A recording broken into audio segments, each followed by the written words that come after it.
এরপরে আরেকটি ছবির কথা জাভেদ আখতার বলছিলেন যে এই ধরনের একটি ছবি অমিতাভ এত ভালো অভিনয় করেছেন যে এই ছবিটা প্রচার পেল না এবং সেটা সামনেও এলো না।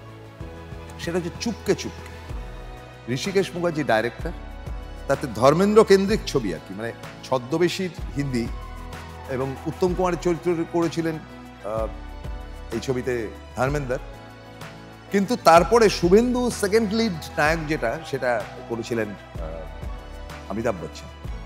আমরা যে বাংলা ছবিটি দেখি তাতে শুভেন্দু যে চরিত্রটা করেছিলেন সেটা সাদা মাটা চরিত্র, যাবেন তিনি অবিনাশ নাম নিয়ে, অর্থাৎ কিনা এই ধর্মেন্দ্র বা উত্তম কুমার যে চরিত্রটি করেছেন সেই অধ্যাপক সেজে একজনের বাড়িতে যাবেন, তাই নিয়ে নানান মজা।